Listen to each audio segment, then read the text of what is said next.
Hello everyone, welcome back to my YouTube channel. इस channel पर हमने स्टार्ट कर रखी है DSSB TGT नेचुरल साइंस की केमिस्ट्री सीरीज़, जिसमें ऑलरेडी हम केमिस्ट्री के ऑलमोस्ट सारी यूनिट्स को कवर कर चुके हैं। आज हम स्टार्ट करने जा रहे हैं अपनी यूनिट मैन मेड मटीरियल्स। ठीक है, आज हम इसका पार्ट 1 कवर करेंगे, जिसमें हम कवर करने वाले हैं 3 टॉपिक्स को, जो है सिरेमिक, पोर्सिलेन और soaps and detergent. So let's get started. First हम स्टार्ट करेंगे विद सिरेमिक। सिरेमिक क्या होते हैं? और सिरेमिक इज़ अ मटीरियल जो नॉन मेटेलिक और इनऑर्गेनिक होते हैं। तो सबसे पहली चीज़ तो आपको यही याद रखनी है, क्योंकि ये वाला क्वेश्चन DSSB में पूछा जा चुका है कि सिरेमिक मेटेलिक होते हैं, नॉन मेटेलिक। तो आपको याद रखना है सिरेमिक एक नॉन मेटेलिक मटेरियल होता है और एक इनऑर्गेनिक सब्सटेंस होता है। इसको स्टार मार्क कर लेना, ceramic is non metallic and inorganic substance. बहुत सारे इंग्रेडिएंट्स या मटेरियल्स को मिलाकर इसे फॉर्म किया जाता है, जिसमें वाटर, बहुत सारे पाउडर्स, अर्दन मटेरियल्स और क्ले होता है। क्ले इसका बहुत ही इंपॉर्टेंट कॉन्स्टिट्यूएंट होता है, ये भी याद रखना है। इसमें बहुत सारी मैकेनिकल प्रॉपर्टीज़ होती हैं। ये हार्ड होता है, ब्रिटल होता है, रिफ्रैक्टरी होते हैं, नॉन मैग्नेटिक होता है, हीट कॉरोजन के लिए ये रेजिस्टेंस होता है, मतलब हीट से ये टूटेगा नहीं, और कॉरोजन भी इस पर नहीं होता है। ठीक है, ये आपको सिरेमिक के बारे में याद रखना है। इसके अलावा देखो, यहाँ पर आपको ये याद रखना है, सबसे इम्पॉर्टेंट कॉन्स्टिट्यूएंट इसका क्या है? क्ले। क्ले आपको याद रखना है। तो क्ले क्या है? क्ले इसका कॉमनली यूज रॉ मटेरियल है, जो सिरेमिक बनाने के लिए यूज़ किया जाता है। बहुत सारे हाउस होल्ड एलिमेंट्स जो हैं, जैसे जो सिरेमिक को इंक्लूड करते हैं, जैसे टाइल्स हो गए जो सिरेमिक के बने हुए होते हैं, ब्रिक्स हो गई, और टॉयलेट्स हो गए जो किसके बने हुए होते हैं? सिरेमिक के बने हुए होते हैं। तो हमारे जो हाउस होल्ड एलिमेंट्स होते हैं जनरली किसके बने हुए होते हैं? सिरेमिक्स के बने हुए होते हैं। इसके अलावा सिरेमिक वॉचेस के अंदर, स्पेस शटल्स के अंदर, और जो अप्लाइंसेस होते हैं उनके एनामल सरफेसेस के अंदर भी सिरेमिक यानी क्ले को यूज़ किया जाता है। राइट। अच्छा, एक और आपको याद रखना है, वैसे तो इसमें हम अलग से कवर करेंगे ग्लास क्या है, क्योंकि ग्लास जो है वो एक सिरेमिक मटेरियल ही है। Glass is also kind of ceramic material, और ग्लास जो होता है वो हमारा अमरफस सॉलिड होता है। अब इसको, ये अमरफस सॉलिड क्या है, इसको हम कवर करेंगे जब हम इसी का यानी मैन मेड मटेरियल का पोर्शन कवर करेंगे, ग्लास वाला। ठीक है, ग्लास उसमें अलग से एक टॉपिक दे रखा है। फिलहाल आप सिरेमिक के बारे में इतना ही याद रखना। वैसे तो यहाँ से ज़्यादा क्वेश्चन नहीं आएंगे। इसमें सबसे इंपॉर्टेंट तो आप ये याद रख लेना कि जो सिरेमिक है ना, वो एक नॉन मेटेलिक और इनऑर्गेनिक सब्सटेंस होता है। ठीक है, अब ऐसे पढ़ने को तो बहुत सारा पढ़ सकते हैं, पर आप इतना ही याद रख लेना। नेक्स्ट आता है पोर्सिलेन। तो पोर्सिलेन क्या होता है? पोर्सिलेन भी एक तरह का सिरेमिक मटेरियल ही है, जिसको बहुत सारे रॉ मटेरियल्स को हीट करके बनाया जाता है, जिसमें केलोनाइट आता है, जो एक एल्यूमिनियम का ओर होता है। इसमें एल्यूमिनियम कंटेन होता है। इसको हीट किया जाता है कितने टेम्परेचर पर? 1200 से 14, देखो इसको थोड़ा सा चेंज कर लेना, ये होगा 1400 डिग्री सेल्सियस। तो इसको हीट किया जाता है 1200 से 1400 डिग्री सेल्सियस के बीच। तब हमारा क्या प्रिपेयर हो जाता है? पोर्सिलेन प्रिपेयर हो जाता है। अब जो ये पोर्सिलेन है, इसकी जो स्ट्रेंथ है और जो ट्रांसलूसेंस है, तो ये ट्रांसलूसेंट प्रॉपर्टी और जो पोर्सिलेन है, इसकी प्रॉपर्टी ज़्यादा होती है इन कंपैरिजन टू अदर पोर्ट्री। जो हम अदर पोर्ट्री यूज़ करते हैं उसके कंपैरिजन में इसकी स्ट्रेंथ और ट्रांसलूसेंट प्रॉपर्टी ज़्यादा होती है। इसको मेनली विट्रिफिकेशन से प्रिपेयर किया जाता है। विट्रिफिकेशन मतलब हीट करना, फिर कूल करना, उस मेथड से इसको प्रिपेयर किया जाता है। इसीलिए इसमें एक अलग, और इसको जो फॉर्मेशन में है इसमें यूज़ किया जाता है एक मिनरल मोलाइट। ठीक है, और बहुत हाई टेम्परेचर पर इसको हीट दी जाती है, तो इसके अंदर एक क्लीननेस आती है, वाइटनेस आती है, इसीलिए ये ज़्यादा पॉपुलर पोर्ट्री है हमारी। ठीक है, ये most prestigious type of portray है, क्योंकि इसमें डेलिकेसी बहुत ज़्यादा होती है, स्ट्रेंथ बहुत ज़्यादा होती है, और एक इसमें वाइटनेस बहुत ज़्यादा होती है, जिसके कारण ये बहुत ज़्यादा चमकता है। इसलिए ये बहुत ही ज़्यादा यूजेबल और प्रेस्टिजियस पोर्ट्री है। ठीक है, उसके अलावा जो पोर्सिलेन है उसको 3 कैटेगरी में डिवाइड किया गया है, जिसमें एक आती है हार्ड पेस्ट पोर्सिलेन, एक आती है सॉफ्ट पेस्ट पोर्सिलेन, और एक आती है बोन चाइना पोर्सिलेन। तो ये भी आपको याद रखना है। ठीक है, अब इसमें क्या है, ज़्यादा आपको डिस्कशन नहीं करना है, इतना वो नहीं पूछेंगे आपको। इसमें सबसे इंपॉर्टेंट तो सेरेमिक ही याद रख लेना। ठीक है, अच्छा, इन कैटेगरीज को डिवाइड किया गया कि इनकी कंपोजिशन क्या है और इनकी फायरिंग कंडीशन क्या है, कितने टेम्परेचर पर इनको हीट दिया गया है, उस बेसिस पे इनको अलग अलग कैटेगरी में डिवाइड किया गया है। ठीक है, नेक्स्ट हम पढ़ लेते हैं सोप्स एंड डिटर्जेंट्स। देखो, सोप्स क्या होते हैं? सोप्स आर सोडियम और potassium salts of long chain of carboxylic acid. एक तो आपको ये याद रखना है इसके अंदर एक चीज़ यूज़ की गई है, क्या, कार्बोक्सिलिक एसिड। देखो कार्बोक्सिलिक एसिड वो होते हैं जिनके अंदर COOH ग्रुप आता है। तो अगर किसी कंपाउंड के अंदर ये वाला ग्रुप आ रहा है COOH, तो उसे हम क्या कहते हैं, कार्बोक्सिलिक एसिड। अब यहाँ पर लिखा है सोडियम और पोटाशियम सॉल्ट। अब अगर ये कार्बोक्सिलिक एसिड है, इसका H हटाकर अगर मैं यहाँ Na लगा दूँ तो ये सोडियम सॉल्ट बन जाएगा, और अगर मैं यहाँ K लगा दूँ तो ये पोटाशियम सॉल्ट बन जाएगा। यानी सोप हमें या तो इस फॉर्म में मिलता है या हमें इस फॉर्म में मिलता है। ठीक है। अच्छा, उसके बाद यहाँ लिखा है लॉन्ग चेन। लॉन्ग चेन का मतलब क्या होता है, जनरली देखो अगर मैं यहाँ CH3 लगा दूँ, यानी यहाँ मैंने CH3 लगा दी, तो इसमें कितने कार्बन एटम है, 1, और ये कितना है, 2, तो एक बहुत ही छोटी चेन होगी। पर जब हम सोप बनाते हैं तो उसके अंदर जो ये चेन होती है कार्बन की, बहुत ही लॉन्ग होती है, यानी कार्बन एटम जो होते हैं वो बहुत ही हायर नंबर में होते हैं। तो जितने भी कार्बन एटम होंगे वो बहुत ही ज़्यादा हायर नंबर में होंगे, ये हाई होना चाहिए नंबर। ठीक है, जैसे C17H35, तो ये बहुत ही ज़्यादा हाई नंबर हो गया। और जब हम जो कार्बन एटम्स हैं उसको हाई नंबर में लेते हैं तो उनको हम फैटी एसिड्स भी कहते हैं। ठीक है, जैसे मैंने यहाँ पर एक सोप लिखा हुआ है C15H31COONA, और यहाँ पर लिखा हुआ है C17H35COONA। इसका नाम है सोडियम पाल्मिटेट, याद रख लेना आप एग्जाम्पल की फॉर्म में, और एक है सोडियम स्टीरेट। तो दिख रहा है यहाँ पर 17 कार्बन एटम्स की चेन है और यहाँ पर 15 कार्बन एटम्स की चेन है। ठीक है, एक और चीज़ आप जो सोप के बारे में याद रख सकते हैं, थोड़ा सा याद रखना, देखो। अच्छा, मैंने बता दिया, यहाँ तो मैंने सोडियम का एग्जाम्पल लिया है। अगर यहाँ मैं K लगा दूँ तो पोटाशियम सॉल्ट बन जाएगा, यानी फिर उसे पोटाशियम पाल्मिटेट या पोटाशियम स्टीरेट बोलेंगे। और एक चीज़ और आपको याद रखनी है, पोटाशियम सोप्स जो होते हैं वो सॉफ्ट होते हैं in comparison to sodium soap. तो सोडियम सोप के कंपैरिजन में जो पोटाशियम सोप्स होते हैं वो क्या होते हैं, सॉफ्ट। अच्छा, अब ये जो कार्बन की चेन है उसको मैं ऐसे जिग लाइन से रिप्रेजेंट कर सकती हूँ, राइट। और ये हमारा ये नेगेटिव वाला पार्ट हो गया यानी COONA वाला, और ये वाला कौन सा पार्ट हो गया, Na, यानी ये पॉजिटिव वाला। तो ये हो गया नेगेटिव और ये हो गया पॉजिटिव।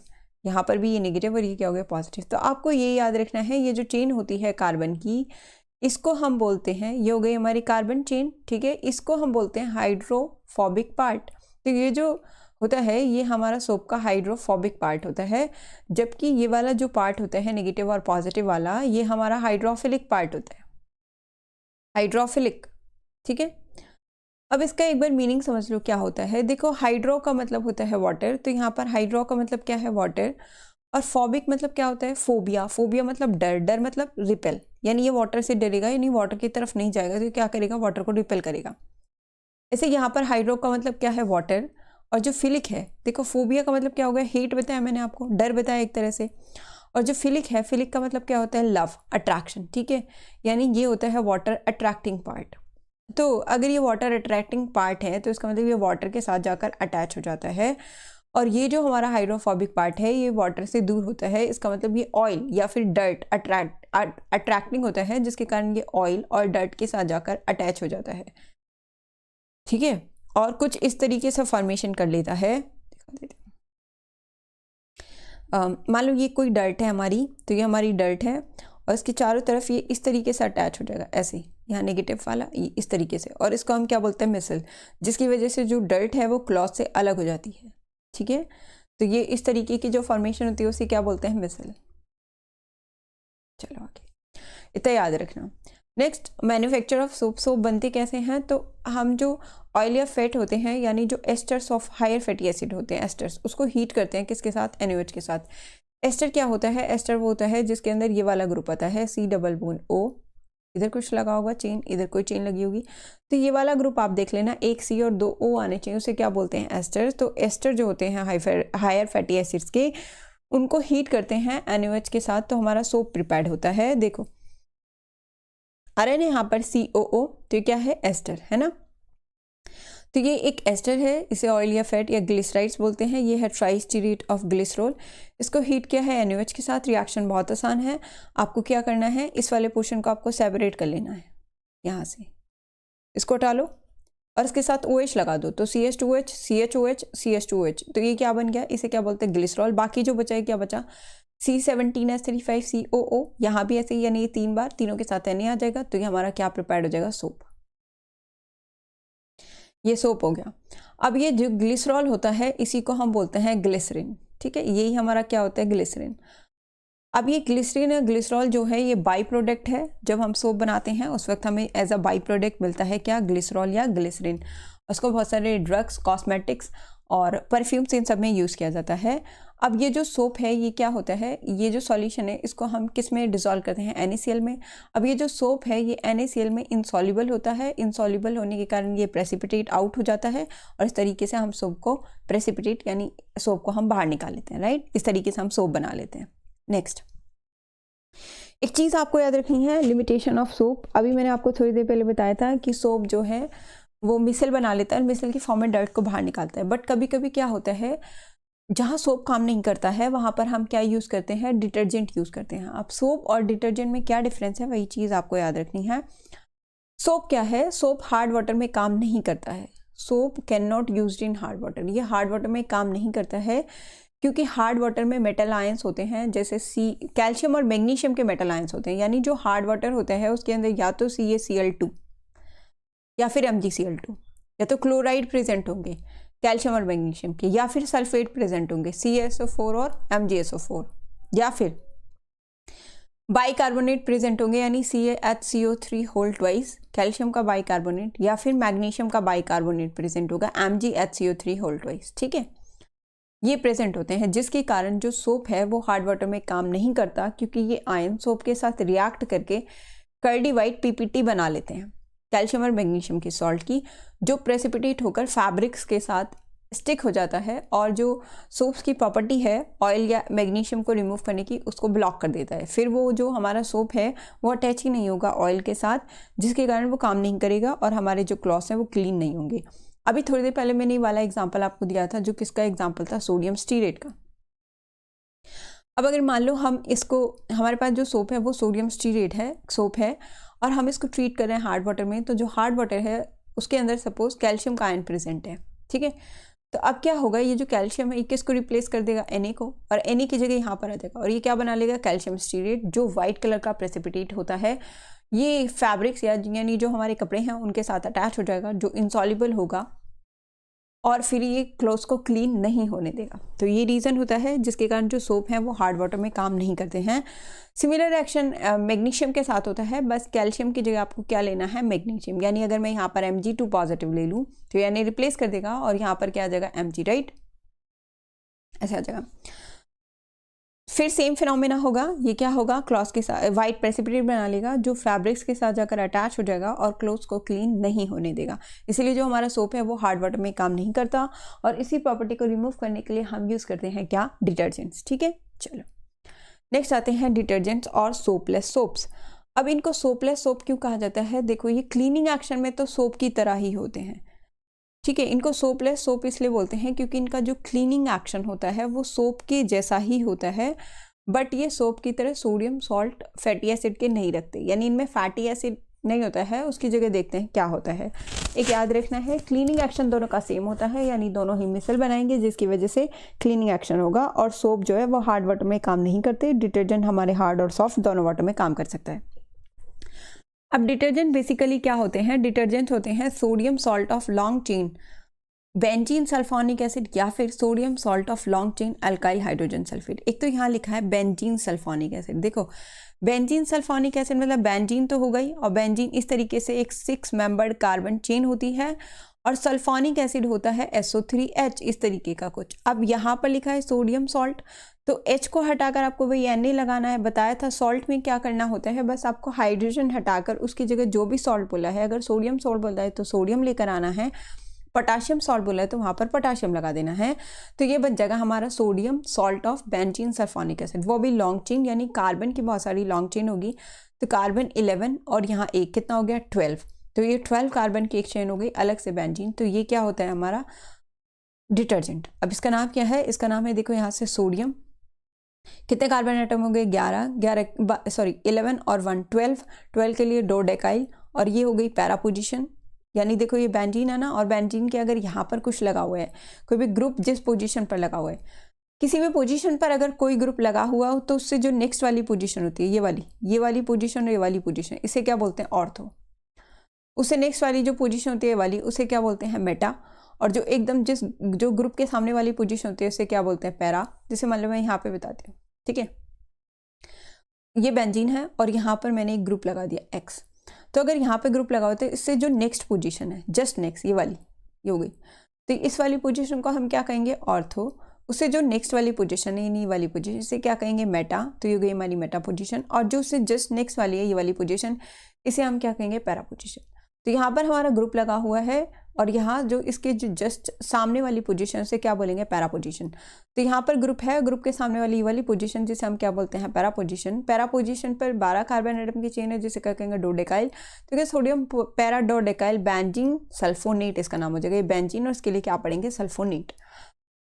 ये थी पहली वाली डेफिनेशन। दूसरी डेफिनेशन में लिखा है sodium salt of long chain alkyl hydrogen sulphate. अब एल्काइल हाइड्रोजन सल्फेट ये हो गए हमारे, है ना, हाइड्रोजन को हटाकर उसकी जगह सोडियम लगा दिया और ये लॉन्ग चेन हो गई, इसका नाम क्या होगा, सोडियम डोडेकाइल सल्फेट। तो ये हमारे क्या होते हैं, डिटर्जेंट्स होते हैं, ठीक है। नेक्स्ट, क्लासिफिकेशन ऑफ डिटर्जेंट आपको याद रखना है। मेनली जो डिटर्जेंट्स होते हैं वो होते हैं 3 टाइप्स के। फर्स्ट आता है इसमें एनायनिक डिटर्जेंट। अब एनायनिक डिटर्जेंट्स क्या होते हैं, ये होते हैं जिनके अंदर एनायनिक हाइड्रोफिलिक ग्रुप होता है जो क्लीनिंग एक्शन में इन्वॉल्व होता है। देखो यहाँ पर मैंने एक एग्जाम्पल लिखा है, सोडियम लॉरियल सल्फेट। तो इस पर नेगेटिव चार्ज आएगा, ये पॉजिटिव। ये वाला जो पार्ट है, ये वाला, ये हमारा एनायनिक पार्ट है। और अभी मैंने बोला था कार्बन की चेन है, यानी ये कैसा पार्ट है, हाइड्रोफिलिक। तो ये कैसा पार्ट हो गया हमारा, ये हो गया हाइड्रोफिलिक। हाइड्रोफिलिक वो जो वाटर में सॉल्युबल नहीं होगा, और अगर ये वाटर में सॉल्युबल नहीं होगा तो फिर ये क्या होगा, ऑयल या फिर डर्ट सॉल्युबल, यानी ये ऑयल और डर्ट के साथ अटैच हो जाएगा और क्लीनिंग एक्शन में इन्वॉल्व होगा, राइट। तो इसका जो एनायनिक पार्ट होता है वो क्लीनिंग एक्शन में इन्वॉल्व होता है, इसीलिए इसका नाम क्या है, एनायनिक डिटर्जेंट। और ये वाले जो डिटर्जेंट है वो मेनली टूथपेस्ट में यूज़ किए जाते हैं, तो ये भी आपको याद रखना है। टूथपेस्ट में कौन से डिटर्जेंट यूज़ किए जाते हैं वो याद रखना है आपको, एनायनिक डिटर्जेंट, राइट। चलो नेक्स्ट आता है कैटायनिक डिटर्जेंट। कैटायनिक डिटर्जेंट वो होते हैं जिनके अंदर लॉन्ग हाइड्रोकार्बन चेन होती है जिसके ऊपर एक पॉजिटिव चार्ज होता है नाइट्रोजन एटम पर। तो इसमें नाइट्रोजन एटम के ऊपर पॉजिटिव चार्ज आएगा, यानी कैटायनिक पार्ट, और वो हमारा क्लीनिंग एक्शन में इन्वॉल्व होगा। कुछ इस तरीके का, देखो यहाँ पे मैंने एक एग्जाम्पल लिखा है। ये जो पॉजिटिव चार्ज मेनली किसके ऊपर है, नाइट्रोजन के ऊपर, ठीक है। अब ये जो नाइट्रोजन के, और यही वाला जो पार्ट होता है ये क्लीनिंग एक्शन में इन्वॉल्व होता है, क्लीनिंग एक्शन, यानी ये वाला हमारा हाइड्रोफिलिक पार्ट होगा जो हमारा किस में इन्वॉल्व हो जाएगा, ऑयल और डर्ट में सॉल्युबल होगा और क्लीनिंग एक्शन में इन्वॉल्व होगा। इसका नाम है सिटाइल ट्राईमिथाइल अमोनियम ब्रोमाइड, ठीक है। फॉर्मूला याद रहे तो अच्छी बात है, वरना नाइट्रोजन की प्रॉपर्टीज़ होती है। यहाँ पर नाइट्रोजन लुईस भी इसका काम कर रहा है, इसीलिए इस पर पॉजिटिव चार्ज आ रहा है। वो मैंने एसिड बेस वाली प्रॉपर्टी में करा रखा है, यानी अरेनियस की थ्योरी और एक लुईस थ्योरी करा रखी है एसिड बेस सॉल्ट में, वहाँ जाकर आप देख सकते हैं। These are used in hair conditioner और हेयर शैम्पूज, ये आपको याद रखना है। ये हेयर शैम्पूज में और कंडीशनर्स में इसको यूज़ किया जाता है, इसको टूथपेस्ट में यूज़ किया जाता है। नेक्स्ट, थर्ड कैटेगरी आती है हमारी non ionic detergent. Non ionic detergent वो होते हैं जिसमें नॉन आयनिक पार्ट होता है जो क्लीनिंग एक्शन में इन्वॉल्व होता है, जैसे ester of high molecular masses. तो ये एस्टर होते हैं हाई मॉलिक्यूलर मासेस के, और एस्टर पीछे ही मैंने बताया था जिसके अंदर ये वाला ग्रुप आता है, यानी C डबल बॉन्ड O, उसको हम क्या कहते हैं, वो हमारा होता है एस्टर। तो ये हमारे एस्टर्स हो गए हाई मॉलिक्यूलर मास के, और ये किस में मेनली यूज़ होते हैं, ये लिक्विड डिश वॉशिंग डिटर्जेंट में यूज़ होते हैं। देखो यहाँ पर आ रहा है COO, इसका मतलब ये क्या है, एस्टर।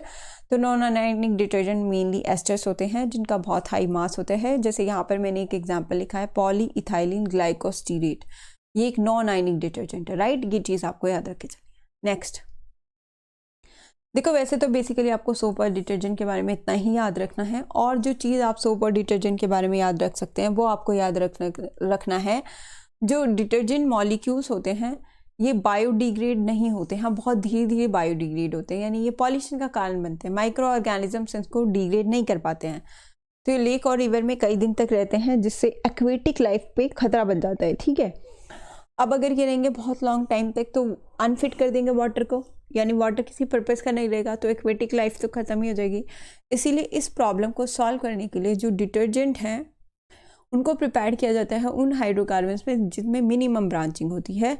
जिनमें मिनिमम ब्रांचिंग होगी वो जल्दी डिग्रेड हो जाते हैं in comparison to branching detergents, फिर वो बायोडिग्रेड हो जाते हैं और लेस प्रॉब्लम करते हैं। तो आपको याद रखना है कि विच इज़ बेटर, ब्रांच वाले डिटर्जेंट या बिन ब्रांच वाले, तो आपको याद रखना विदाउट ब्रांचिंग यानी जिनमें ब्रांचिंग कम होगी वो डिटर्जेंट बेटर होते हैं और बायोडिग्रेड इजीली हो जाते हैं। तो ये चीज़ें आपको सोप और डिटर्जेंट के बारे में याद रखनी है। तो आज हमने अपनी unit man made material start कर दी है, जिसके अंदर हमने 3 टॉपिक्स को कवर किया है। फर्स्ट था सिरेमिक, सेकंड था पोर्सलेन और थर्ड था soap and detergent. Next turn पर हम इसके बाकी बचे हुए टॉपिक्स को कवर करेंगे। आई होप आपको वीडियो पसंद आया होगा। अगर कोई भी डाउट हो तो आप उससे मुझे कमेंट सेक्शन में लिखकर पूछ सकते हैं। अगर कोई भी डाउट हो या फिर आप कोई और यूनिट चाहते हैं जो आप चाहते हैं मैं कवर करूं, तो आप वो मुझे कमेंट सेक्शन में लिखकर बता सकते हैं। ठीक है, प्लीज़ मेरे चैनल को लाइक करें, शेयर करें, सब्सक्राइब करें। Thank you so much for watching.